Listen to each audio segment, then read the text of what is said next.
ফিলিস্তিনের গাজা নগরীর আরও ভেতরে ঢুকে পড়েছেন ইসরায়েলি সেনারা। ট্যাঙ্ক নিয়ে হামলা চালিয়ে গুড়িয়ে দিচ্ছে সেখানকার বাড়িঘর। মাথা গোঁজার ঠাঁই হারিয়ে দিকবিদিক পালাচ্ছেন নগরীর বাসিন্দারা। গতকাল মঙ্গলবার গভীর রাতে গাজা নগরীর উত্তর সীমানায় অবস্থিত এবাদ আল রহমান এলাকায় প্রবেশ করে ইসরায়েলি বাহিনী। এ সময় তারা বিভিন্ন আবাসিক ভবনে গোলাবর্ষণ করে। এতে অনেকে আহত হয়, বাড়ি ছাড়তে বাধ্য করা হয় অসংখ্য বাসিন্দাকে। এবাদ আল রহমান থেকে মাত্র 1 কিলোমিটার দূরে গাজা নগরীর জালা স্ট্রিট অবস্থিত। সেখানকার বাসিন্দা সাদ আবেদ বলেন, হঠাৎ শুনতে পেলাম এবাদ আল রহমানের ট্যাঙ্ক ঢুকে পড়েছে। এর মধ্যে বিস্ফোরণের শব্দ তীব্র হতে শুরু করে।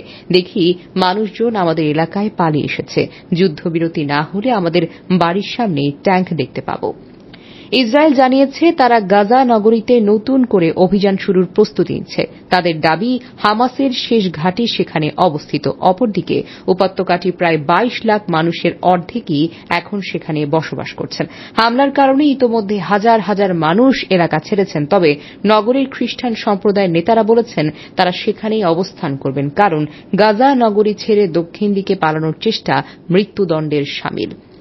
এদিকে গতকাল বুধবার এক বিবৃতিতে ইসরায়েলি সেনাবাহিনী আরবি ভাষার মুখপাত্র আভিচাই আদ্রেই বলেন, গাজা নগরী খালি করতেই হবে। আমি নিশ্চিত করতে চাই দক্ষিণাঞ্চলে বিশাল ফাঁকা জায়গা রয়েছে। এছাড়া গাজার মধ্যাঞ্চলে বিভিন্ন আশ্রয় শিবির এবং আল মাওয়াসিতেও ফাঁকা জায়গা রয়েছে।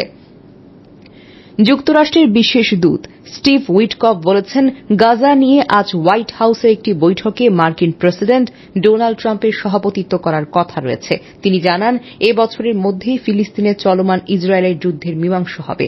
অপরদিকে মার্কিন পররাষ্ট্র দপ্তর জানিয়েছে, পররাষ্ট্রমন্ত্রী মার্কো রুবিও ওয়াশিংটনে ইসরায়েলি পররাষ্ট্রমন্ত্রী গিদেওন সারের সঙ্গে বৈঠক করবেন।